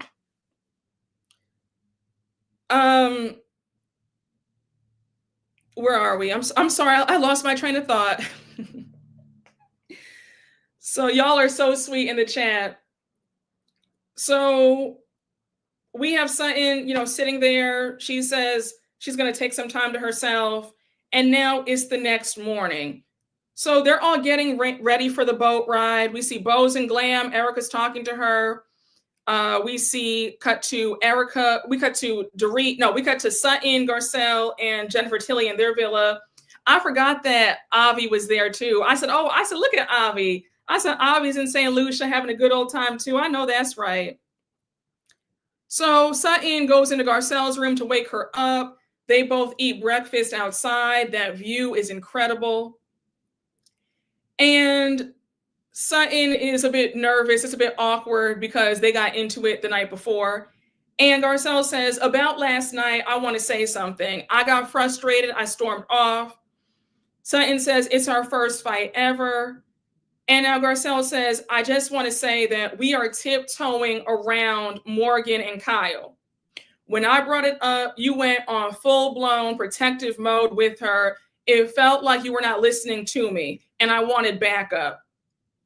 Now, Sutton, I didn't love your response to Garcelle. I was waiting for you to say, you know what, Garcelle, I received that. That wasn't my intention. You made all these excuses. And then on the after show, Garcelle confronted you about that again. And you switched the topic talking about, oh yeah, I'm so distracted by Jennifer Tilly's boobs right now. I said, girl, we're not going to play these stupid games. The same way you want folks to apologize to you and hear you out, can you listen to your friend Garcelle? Sutton, you're really getting on my nerves. You've been getting on my nerves for quite some time, but you're really pissing me off, especially in this episode. I didn't like all that. Go watch the after show because she was trying it in the after show because Garcelle was like, it really hurt my feelings. And she's staring at Jennifer Tilly's boobs saying, oh, I'm so distracted by them. Baby, tighten up. Her boobs have been out the whole entire after show. Now, all of a sudden, you're so distracted by them. Stop. So Sutton says, I'm also frustrated too, but I'm just like, let's move on. So Garcelle says this year she wanted to have a deeper relationship with Kyle. And it feels like with everything out in the open with her and Morgan, she feels like it's out there in their faces, but they can't say anything about it. And I agree, Garcelle, it is unfair because if this were you, if this were Erika, if this were, anybody on that cast, Kyle would be saying, it's not fair. This is your life. You're hiding it from us. They would be pressing down on what's going on. And the fact that they sat up there and tried to out Denise Richards about her sexuality and what she was doing, Kyle has no right and no leg to stand on. So Garcelle, I'm on your side completely. So Garcelle says, it feels like, how do you have that friendship if there's a part of your life that we just can't talk about? So now Sutton says, well, sometimes you have to respect things and just move on. I said, okay, Sutton. I said, all right. Girl, just say that you want Kyle's friendship so badly that you're willing to just bypass this to be her friend. Just say that. So now Garcelle's talking about Garcelle brings up how Bose caught Mauricio with the new girl at the Soho house. And now Sutton says, well, it's not the first time because I've heard that he's been there with, other folks. He's dating. This is what happens. So she goes on to say that Mauricio was really dating, you're really single, and this ship has sailed, move on. We see the ladies taking thirst traps. Now, Sutton was trying to give us something, honey. Sutton was trying to give us some sex appeal because we see her with her thirst trap face and she's all like this. Her lips are all, she's doing all this. I said, oh, okay, Sutton trying to give us something, honey. I said, all right. She said she's not trying to be grandma anymore. She wants to be sexy. She was doing all this. She was like, I was like, okay, Sutton. You said Sutton gave us a real Southern lady, child. Baby, she was trying to give us a little like, I said, okay, girl. Yes, honey. Wait, what do y'all on Twitter say? Yes, Sutton, give us nothing. I saw, oh, the shade. Y'all are in this chat cutting up. Y'all are in this chat cutting up. Please, honey. Y'all don't start today. Y'all need to stop. Y'all need to stop. Y'all are too much. Y'all always cut up. So anyhow, it's time for the boat. We see them on the catamaran and they're sitting down talking about Jennifer Tilly's earrings. Now we know that Jennifer Tilly is always Dolce and Gabbana out and the earrings are Dolce and Gabbana. She's like, honey, you can't get these from the boutique. These are a custom order, okay? Like these are the only ones that they've made, okay? One thing about Jennifer Tilly is great as a friend of, but I love how she loves being rich and she's not obnoxious with it. Like she's just fun living her life. She enjoys the good life. She has no qualms about it. Like I love Jennifer Tilly. I think that she is fabulous. Yes, Jennifer always gives rich. Absolutely. So it's time for them to eat the food. That spread looked good. I said, teach the Potomac girls, please, because the last boat ride that they were on, where was the food? They had a piece of lettuce, maybe one cracker. Mia had them on that little rowboat with a Subway sandwich, wasn't even a foot long, and a bag of chips. But Beverly Hills, honey, gives you a full spread. So Kathy, once again, I gotta whack you because, girl, you sitting up there asking Jennifer Tilly for a plate, a fork. She's like, oh, can you pass me this? Can you pass me the dressing? Can you pass me, the grapes? Can you pass me the cheese? I was just like, who do you think you are? Get it yourself. And I hate how Kyle always makes excuses for her. She's like, oh, well, that's just Kathy. Kathy will ask anybody in earshot to help her out. No. Baby, this is not the help. Okay? No, make your own plate. Kathy, no ma'am. Kathy would have a time because I'd be like, we're not doing this. Get it yourself. Who do you think you are? And then when the producer was like, Jennifer, do you think that Kathy had mistaken you for the help on the boat? And Jennifer Tilly said, well, honestly, I don't even think that she knows who I am. And I just said, either way, Jennifer Tilly, you're not the staff. Kathy's arms work. She can make her own plate. They really enable Kathy to get away with this behavior, but not me, girl. Not me. It would have been, Kathy, get your ass up and make your plate. I'm not like, we're not doing this. Okay? That really annoyed me. You said Kathy's going to ask Brooke to make a plate. No, she's not. And I'm not doing it. Child, please. Initially, I thought it was because she was an elder. Well, if she's such an elder, then get off the show. I don't want to hear that excuse. Kathy's what, 66, 67? They're all, they're almost 60 themselves. Everybody's around, listen, Kathy is not that much of an elder. She needs to get her behind up and make her plate. This entitled behavior, I don't want to hear anything about. She's an elder. Okay, thank you. Jennifer is an elder too. She's in her 60s too. You said Jennifer is older than Kathy.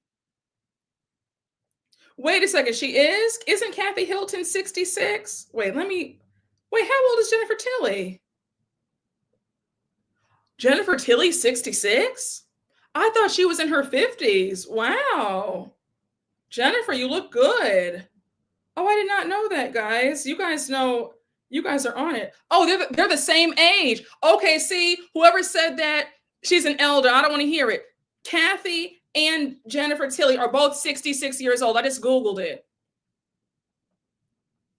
I'm screaming. They are both 66. So miss me with all that elder stuff. They're talking about she's an elder. I don't want to hear it. Okay, y'all need to stop talking about she's an elder. Stop. Hey, Truth is Trouble. Thank you for the super chat. The only time another cast member defended Garcelle, it was Crystal, and she bit her head off in that moment. Yeah, I remember that.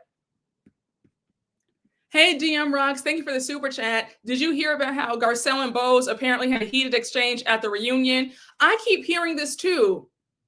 I keep hearing this. Now, I'm wondering what it's going to, I guess would it be about that whole comment about when Garcelle said stop being Dorit's spokesperson? Is that what it is? But I guess we'll find out what it is, child. I see a lot of people saying, I don't want Bose and Garcelle to argue because they're the only two chocolate chips in the cookie. And I understand that, but we have to remember the white fan base also watches Atlanta and Potomac too, where they see all of us on there fighting and arguing, right? So if Bose and Garcelle do get into it, it is what it is, I guess, right? I don't know. Like, I understand that mentality of like, we have to like put on a good face because we're the only two, but we don't have that attitude when, all the all black cast is going at each other's throats. You know what I'm saying? But I hope that they don't get into it. But if they do get into it, it is what it is. Yes, it's not the end of the world. All black people aren't going to get along, y'all. We aren't a monolith. You're right. We're not. You're right. Oh, you said you thought Kathy was in her 80s. Damn. But if you don't like each other, you just don't like each other. That's true too. Is this a safe space? I don't mind the black girls disagreeing as long as they unite when the need is there. Yeah, that's how I feel. Because it is a bit disingenuous to be like, okay, well, if one of us is on an all-white franchise, we can't show any other emotion than happiness. That's just not real life. Black people get mad, white folks get mad, Latino people get mad, everybody gets mad. So to act like, we're the only people of color on the show that we can't get upset, that's just unrealistic. So it is what it is. If they get into it, then they get into it, and we'll just have to watch where they go from there. But yeah, Kathy was doing a bit too much, asking for a fork, a plate, a knife, a grape, a piece of cheese, a piece of chicken. It was like, baby, the food is right in front of you. Make it yourself. All right. Jennifer Tilly is not the help.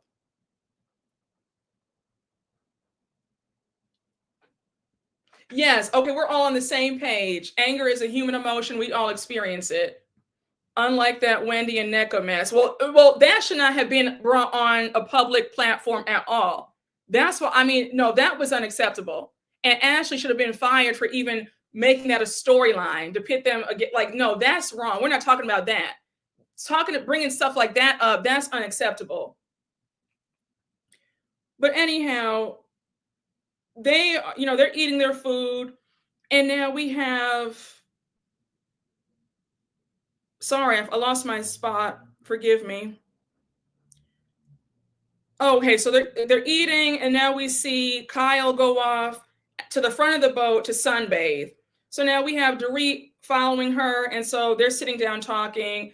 Dorit's complimenting Kyle's body, and now she's like, "Oh, it has to be genetics, right?" So Kyle says that her sisters were always the skinny blondes with no boobs, and she was the opposite. She was curvy. And then Dorit says, "Well, speaking of sisters, how are things going with your sister Kim?" So Kyle says that her and Kim haven't seen each other in quite some time. And then Dorit mentions that she hasn't seen the three of them together. So Kyle says, "I know we're not that close. I just don't see her a lot." And I know we've talked about this at length, but I don't see the three of them ever coming together as sisters, because the dynamic that their mother allegedly created is just not going to happen. Too much has been done. I think that the best that they can hope for is that they're cordial and they see each other during the holidays. But I'm not surprised to hear that Kyle and Kim don't really see each other and don't talk. So now we go right back over to the rest of the group talking at the table. And of course, they're talking about the conversation last night. So Sutton says that her apology to Dorit was sincere. She meant it. And she says, "I want y'all to know that I meant it as well. I wasn't putting on airs. It's not like me to say things like that." So she goes on to say that she's beating herself up about the whole wallet comment. And then Erika says, "I've noticed that you're very critical and not the most compassionate towards women who are going through the most trying times of their lives." She says, "I've watched you do it to me, to Kyle, and now you're doing it to Dorit. You pose as a friend and then you work as an enemy. And I've had enough watching Sutton with the fake apologies and the fake sisterhood." Now, I'm sorry, Erika, but Sutton asking you questions about what was going on in that case, that is not kicking somebody while they're down. Can Sutton be irritating? Yes. Can Sutton be a bit insufferable? Can she do a bit much at times? Yes, yes, and yes. But this ain't that. When it comes to your situation, everybody in the group was talking about the whole mess with with Tom, right? Your ex-husband. Well, you guys aren't even divorced yet. You guys are still legally married, from what I read. So I can't even say that Tom is your ex-husband. But anyway, for you to be mad at Sutton and say that she kicked you while you were down, that's unacceptable. She simply had questions. There was no way to win with you. You were mad if anybody said one thing about that. You did not want anybody saying anything. That's the long and the short of it. You feel slighted that somebody had the balls to question you about your fraud of a husband. That's it, and that's all. Yeah, Erika. Yeah, I mean, Erika needs to let it go. Yeah, they're not legally divorced yet. They're still legally married. I was shocked when I found that out. Erika did not care about the people Tom stole from. No, she didn't. I don't have an ounce of sympathy for Erika regarding that situation. Yeah, Erika was nasty during that whole entire mess. And then no compassion for the victims. No, ma'am. So now Erika says that if Sutton were sincere with her apology, she wouldn't be trying to convince them that she was sincere. So Sutton is angry and she says, to say that I mistreat women is a very strong statement. And Erika says, well, it's a true statement for me. So Erika says, you do this thing where you say, I want to help you, I feel bad for you, but then you turn around and call me a liar. So now she goes on to say that I'm pointing out a pattern of how you treat people at their lowest point. Again, Erika, I'm not going to sit up here and play this game. You can say a lot of things about Sutton, but for you to say that, she kicked you while you were down, don't do that. She simply asked a question that anybody would ask. Also, we have to remember, let me just say this. Has Sutton been, I feel, a bit out of line with Dorit this season? Yes. But two things can be true at the same time. We cannot forget how the Fox Force 5 treated Sutton when she first came on the show. We can't act like they gave her a warm welcome, because they didn't. They've ostracized Sutton from the beginning. So if Sutton was kicking somebody while they were down, it was most likely because she wanted to get some get back because of how she was treated so poorly in the earlier seasons. Even though Sutton is getting on my nerves, I can still be fair and objective and say that it's not really fair to say that Sutton is kicking somebody while they're down, because they have kicked her repeatedly. We have to be fair, y'all. We have to be fair. And yes, Sutton did try to help Erika, because Sutton was the only one who offered money to Erika while she was going through her mess. She said, hey, if you need some money, I can help you. I got you, just to make sure that you can pay your bills. You're not struggling. I don't want to see you out in the street. I don't want to see you eating ramen for dinner. So if you need some money, I got you. So for Erika to act like, you kicked me while I was down, well, that's not really true, because out of everybody in the group, she offered you money. We didn't see Kyle offer you any money. Lisa Rinna didn't offer you any money. Dorit didn't offer you any money. Well, with Dorit, we know why she didn't offer, because she probably couldn't offer, but that's neither here nor there. But the point remains, nobody in the group offered to help you out financially except for Sutton. So cut her some slack. Just saying, y'all. So now we see they're going back and forth, and Sutton says, I'm sorry I asked questions. It seems like it still bothers you, and that's on you. That's not on me. And Sutton is right about that, because Erika, if you don't want to get over this, then that's on you, baby, but it's not on me. I did apologize to you. If you can't accept that, then it is what it is. Erika did speak the truth. Sutton has repeatedly spoken poorly about these women in their lowest, and then wants to come with the fake nice approach.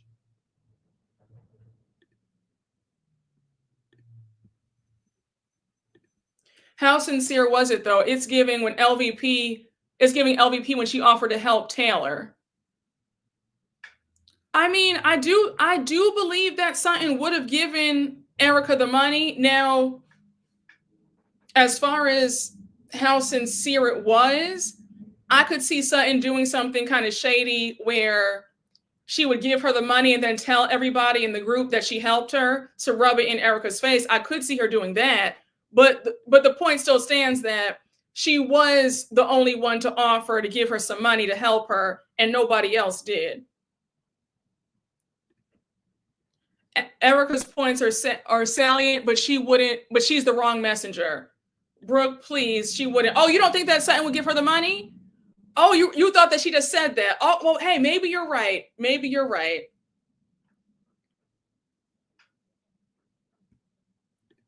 I think she offered a loan. I can see her making a storyline about it. Okay, well, yeah, I think I could see her making a storyline about that. Like, I gave Erika money. Like, did you know I gave Erika money? I could see that for sure. I could see that. But I do feel like you have to get some points for at least offering, right? Like, I don't know. Like, no one else even offered. Yeah, no one else wanted to help. Exactly. So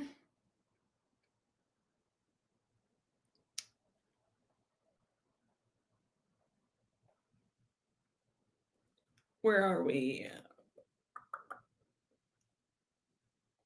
Oh, so Sutton says, I just knew. Oh, Sutton says, I'm not going to keep doing this over and over again. I apologize. I meant it sincerely. I'm not going to be put in a judge and jury like I'm this horrible person when I'm not. So now Sutton says that she just knew that the other shoe would drop when it comes to her and Erika. And then she says, I threw you a pizza party at Chuck E. Cheese. I said, girl, not Chuck E. Cheese. So, mind you, as they're going back and forth, Kyle and Dorit join them. So now they're abreast about what's going on. Now, I'm thinking, can we please wrap this argument up? Because I'm tired of us hearing about this. We are beating a dead horse at this point. This is like the first full day on vacation. Can we just enjoy the boat ride? Is that so hard? So Erika says, so Sutton keeps saying that you said I was a terrible person. Erika says, I didn't say that. And then Sutton says, you said that I'm unkind to people who are going through it at their lowest points. So Erika says, yeah, to the women in this group. So Sutton says, no, you said to women. So Erika's like, girl, don't play semantics with me. I never said the women in the universe. I'm saying to the women in this group, you've been going at them at their lowest moments. That's what I said. So Garcelle, so as they're going back and forth, Garcelle says there have been so many times where Kyle could step in and have Sutton's back, and she doesn't. And she's not doing it today, and Sutton refuses to see it. But I've been seeing it for a few years. So now Sutton snaps, She's like, what do y'all effing want from me? So then she says, I'm tired of it. I get blamed for everything. All you guys do is tell me what I do wrong constantly. Don't make me into your enemy. She says, your situation was different from theirs. Do not make me into your enemy. So then she says, I'm not going to do it anymore. I'm not going to sit here and keep apologizing. I've apologized to you, and you. And she's talking to Kyle, Erika, and Dorit. So then she says, pick on somebody else.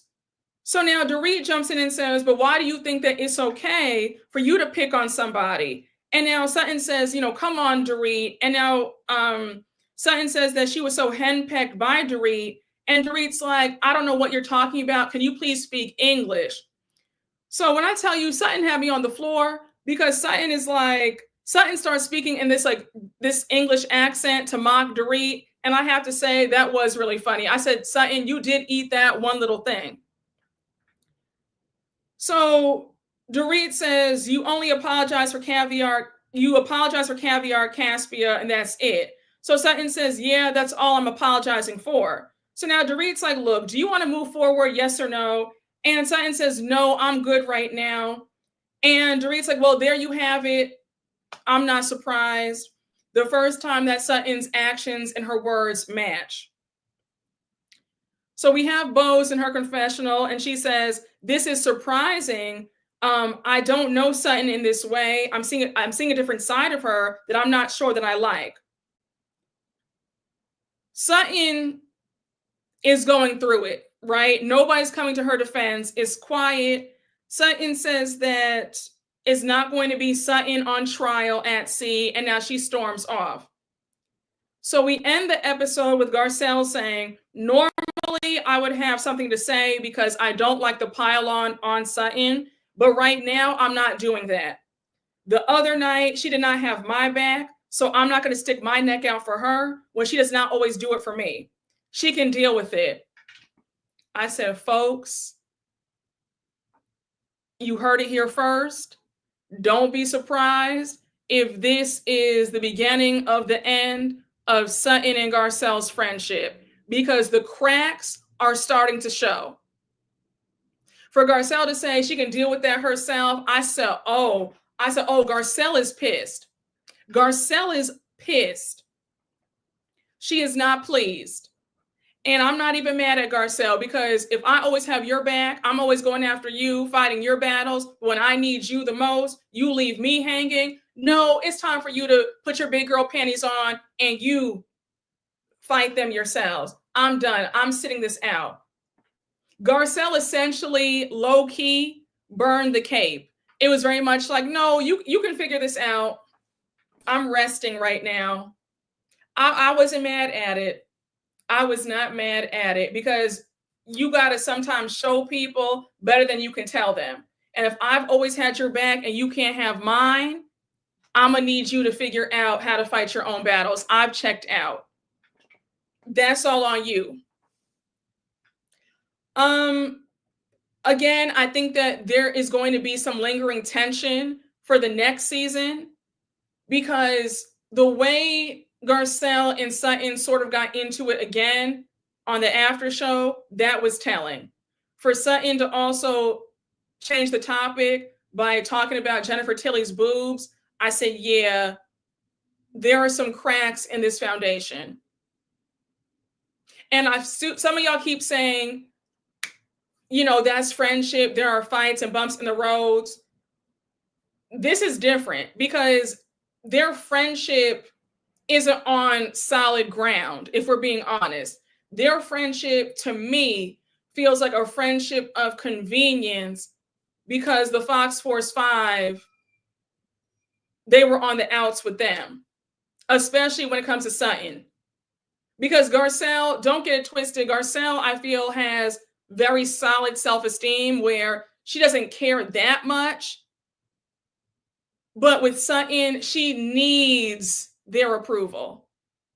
And I think that it really pains her that she'll never be in that group. So when you have that kind of friendship where in the back of your mind that your friend will leave you in the dust if she should ever be accepted into that friend group, that's a recipe for disaster, in my opinion.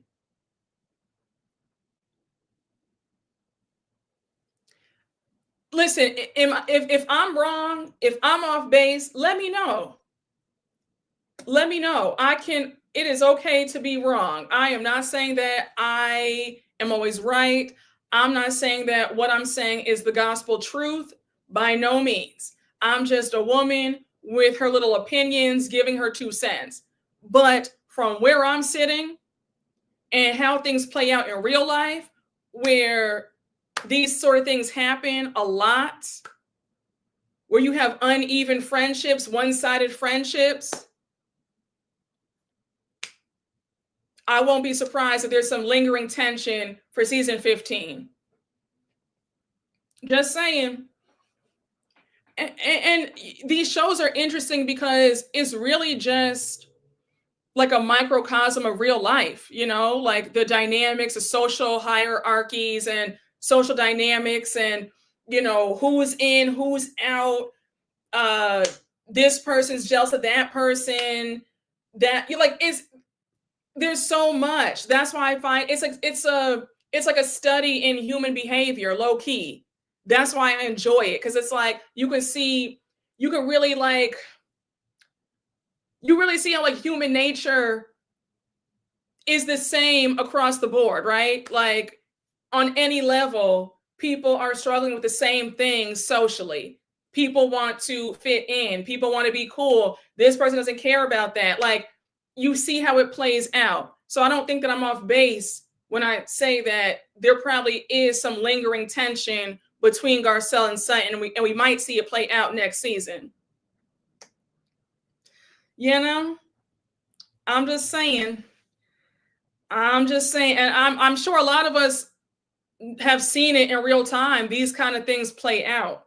So I'm calling it right now. I don't know if Garcelle and Sutton's friendship is going to look exactly the same after this season. That's all I'm going to say. I'm not saying that they won't be friends, but what I am saying is that I won't be surprised if the dynamics are different. We have Kyle saying that Sutton loves to start an issue and then create the chaos and then run and act like she's a victim. Erika says, I think Sutton is triggered because she knows I'm right. And then Kathy says that these boat rides are just not working. And now we cut back to Sutton saying that she hates these effing bitches. And that's where the episode ends. And we see a to be continued flash on our screens. So next week is the finale. And I'm like, wait, we're ending the season on a vacation. And also we have 4 more days of the trip. So are they going to try to cram 4 whole days into one episode? How does that work? I don't know. I feel like we should have at least 2 more episodes before the reunion. But yeah, when I looked, the reunion is the week after next. I'm like, wow. Yeah, I'm so surprised. Yeah, next week is the finale. I think it's so weird. Yeah, we need 2 more. It should be ending like episode 18. I feel they should end it when they come back. But like, if they have 4 more days on the trip, how are we going to cram 4 more days into one episode? Remember how they did that with Summer House, Martha's Vineyard? They crammed the last finale. They crammed the last 4 days of them on Martha's Vineyard in one episode, and it was a horrible episode. It was a horrible finale. They didn't care at all. So I'm like, wait, why are we doing this? Yes, they've been robbing us of episodes with the shows lately. I agree. They really are ending these shows in destination. Yeah, they are. They've been doing that with SOC a lot. Well, we need the trip to be seen. I agree. All they do is repeat the same argument. So giving them 2 more episodes will be more of the same. You know what? You're right. That's a great point. But still, I guess it's just going to feel so rushed, in my opinion. I don't know. I feel I'd rather them drag it out. Like it should be like when they're on the trips, it's usually 2 days worth of stuff in an episode, but to cram in 4 days in one, you know what I don't know. I get what you're saying, but I think it's going to be so rushed. So is Miami next? I mean, I hope so. I don't know. Wait, you know what I noticed? After Beverly Hills goes off, we're only going to have Atlanta. So we're going to be back in a Housewives drought. Personally, I'm going to need Bravo to stop putting so many Housewives franchises on at the same time. Like this past winter, we had 5 at the same time because we still had OC up until November. It was like November. It was OC, Potomac, SOC, Beverly Hills had just come back. I'm missing one other one. What is it? I'm missing one. There was another one that was on too. What am I missing one? It was OC, SOC, Beverly Hills, Potomac. There was another. Yes, NYC. Yep. Yes, there were 5. Yes, NYC. Thank you.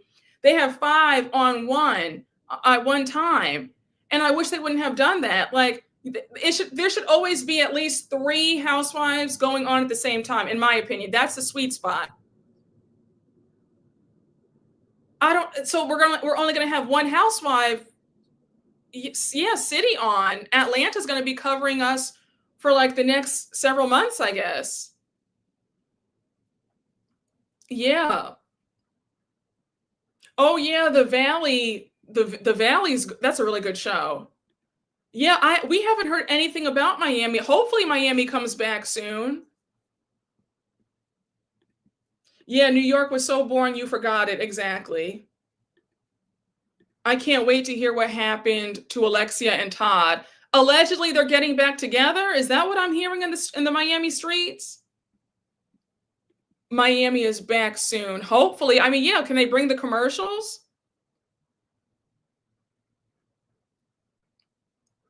Yes, they keep doing this feast or famine. Yeah, it's annoying. I think that they need to have a steady diet of 3 housewives on at the same time.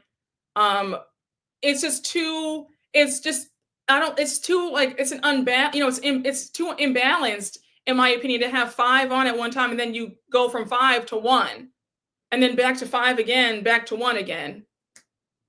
So, oh, the Southern Charm finale is tomorrow, and then the Southern Charm reunion is next week. So I will be watching, and then we'll be talking about it because we have to talk about Vanita and JT. If you did not watch my last live, I went live on Sunday, this past Sunday. Please go back and watch the live. If you're watching Southern Charm, it is a hot mess. Vanita, she's the only chocolate chip in the cookie, going out sad for one of the castmates who does not want her. That man has rejected her time and time again, and she will not stop chasing after him. That man told her to her face, "I don't want you. I have a girlfriend." And she's still sitting up there saying that he wants her. A mess. A mess. It's horrible. Just horrible. Oh, I'll save this for another live, actually. I'll tell you later. But yeah, go watch that. Go watch the live from Sunday cuz we really talked about some things. So yeah. Yep, they needed a black girl on that show for DEI purposes. That's lame. It is lame and she's going out sad. Okay? But guys, that was my Beverly Hills recap. This episode, in my humble opinion, was the best episode of this season. I think that this was a really meaty episode. I think that seeing the cracks between Garcelle and Sutton, very telling. But yeah, I was on Garcelle's side all the way.